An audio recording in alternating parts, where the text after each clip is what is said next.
कहानी की शुरुआत में ब्लेड नाम के आदमी को दिखाया जाता है जो एक कॉमेडियन होता है। उस दिन वो लोगों को हंसाने के लिए अपनी वाइफ फिलिपी के बारे में बताता है जो उसे छोड़कर चली जाती है, जिससे ब्लेड उन सबको हंसाने की कोशिश करता है। लेकिन ब्लेड के पास कुछ कहानियाँ होती हैं जिन्हें वो ऑडियंस को सुनाना चाहता है। जिसके बाद हम एक आदमी को देखते हैं जो एक हैदर नाम की लड़की को कुर्सी से बांध देता है, क्योंकि वो लोग एक शो को शूट कर रहे होते हैं जिसमें हैदर को एक ऐसी एक्टिंग करनी होती है मानो उसके शरीर में किसी की आत्मा हो और उनका शो लाइव शुरू होने वाला होता है।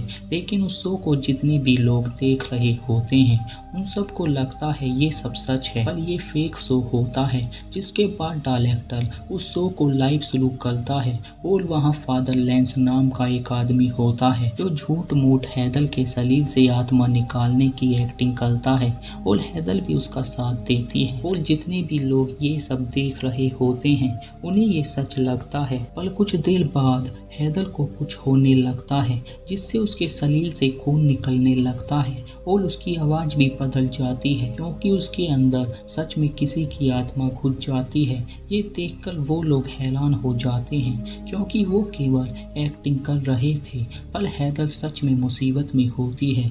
उसी समय हैदर फादर पर हमला करती है और वहाँ से भागने की कोशिश करती है, पर वो लोग उसे पकड़ लेते हैं और वो उन तालों को काट देती है जिससे स्ट्रीम बंद हो जाती है।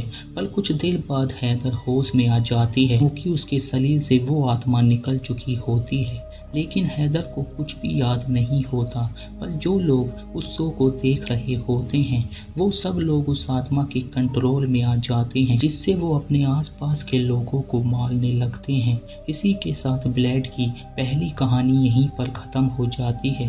जिसके बाद वो दूसरी कहानी सुनाना स्टार्ट करता है जिसमें हमें एक किलर को दिखाया जाता है जो अपने हथियारों को तैयार करता है क्योंकि आज वो किसी को मारना चाहता है।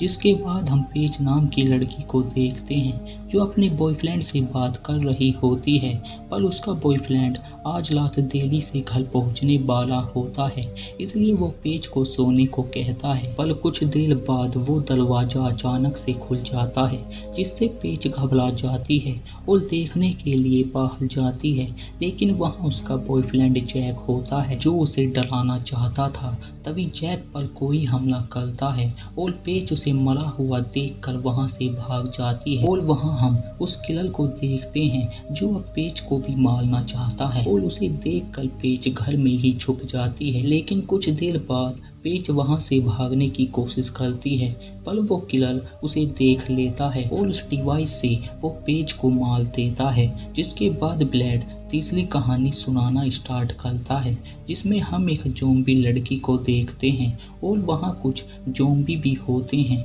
जो मरे हुए ज़ॉम्बी को खा रहे होते हैं। पर जब वो लड़की उसमें से कुछ खाने की कोशिश करती है वो उस लड़की को दूर होने को कहते हैं, जिससे वो लड़की उन्हें दूर खड़ा होकर देखने लगती है। उसी समय उनमें से एक ज़ॉम्बी उस डेड बॉडी में से एक मांस का टुकड़ा तोड़ता है और उस लड़की को खाने को देता है। पर जब वो ज़ॉम्बी उस लड़की को ध्यान से देखता है वो उसे देखकर पहचान जाता है क्योंकि वो लड़की उसकी बेटी होती है। इसके बाद वो दोनों साथ में रहने लगते हैं और वो ज़ॉम्बी उस लड़की के साथ अपनी बेटी की तरह बिहेव करता है। पर कुछ देर बाद हम वहाँ एक आदमी को देखते हैं जो उस ज़ॉम्बी को शूट करता है जिससे वो नीचे गिर जाता है। ये देखकर वो लड़की अपने पिता को बचाने के लिए सामने खड़ी हो जाती है, पर जब वो आदमी उसे मारने वाला होता है वहाँ उस आदमी की बेटी भी होती है जो अपने पिता को रुकने को कहती है क्योंकि वो उस ज़ॉम्बी लड़की में अपने आप को देखती है। जैसे उसका पिता उसे बचाना चाहता है वैसे ही वो ज़ॉम्बी अपनी बेटी को बचाना चाहता है। इसी के साथ ब्लेड की ये तीसरी कहानी भी यहीं पर खत्म हो जाती है। इसके बाद ब्लेड चौथी कहानी के बारे में बताता है जिसमें हम एक कपिल को देखते हैं और उसकी वाइफ उसके लिए एक कोट सेलेक्ट करती है जो उसे फ्यूनल के दिन पहनना होता है, क्योंकि उसका पति कुछ ही दिनों में मरने वाला होता है। और वो लग चाहती है उसका पति मरते हुए अच्छा लगे, इसलिए वो उसे अपनी दाढ़ी काटने को कहती है, पर वो दाढ़ी काटने को मना करता है क्योंकि वो जैसा है वैसा ही दिखना चाहता है। जिसके बाद उस आदमी की मौत हो जाती है और वहाँ कुछ लोग भी होते हैं जो उसे दफनाने के लिए ताबूत लेने चले जाते हैं, पर कुछ देर बाद वो आदमी अचानक से जिंदा हो जाता है।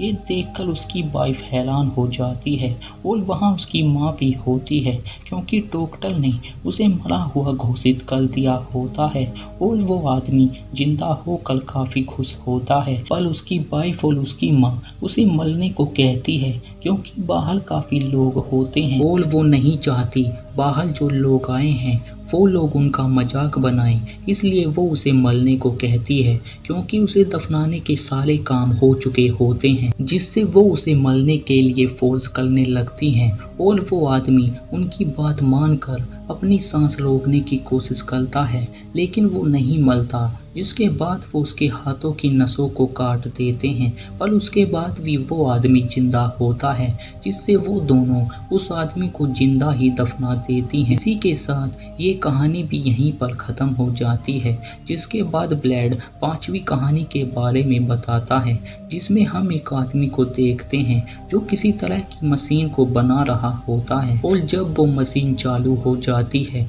वो आदमी नहाने चला जाता है, पर जो पानी उसके ऊपर गिरता है वो लाल होता है क्योंकि वो पानी नहीं बल्कि खून होता है, क्योंकि उसने वहाँ एक लड़की को बांधा हुआ होता है जिसके शरीर से वो आदमी उस मशीन की मदद से खून निकालता है। और वहाँ एक और लड़की होती है जो पिंजरे में बंद होती है। जिसके बाद ब्लेड की ये कहानी भी खत्म हो जाती है, जिसके बाद हम ब्लेड को देखते हैं जो अपनी पत्नी फिलिपी के लिए खाना बना रहा होता है, पर ब्लेड उसके दूसरे पति के घर होता है क्योंकि फिलिपी ने उसे छोड़कर दूसरी शादी करी होती है, इसलिए ब्लेड उससे एक और मौका मांगना चाहता है। और जब फिलिपी घर आती है वो खाना देखकर काफी खुश होती है क्योंकि उसे लगता है खाना उसके पति ने बनाया होगा, पर वहाँ ब्लेड होता है जो फिलिपी को अपने साथ चलने को कहता है और उसे एक और मौका देने को कहता है, पर फिलिपी उसके साथ जाने को मना कर देती है, जिससे ब्लेड को काफी गुस्सा आता है और वो फिलिपी को मार देता है। इसी के साथ ये मूवी यहीं पर एंड हो जाती है। उम्मीद करते हैं आपको ये एक्सप्लेनेशन अच्छा लगा होगा।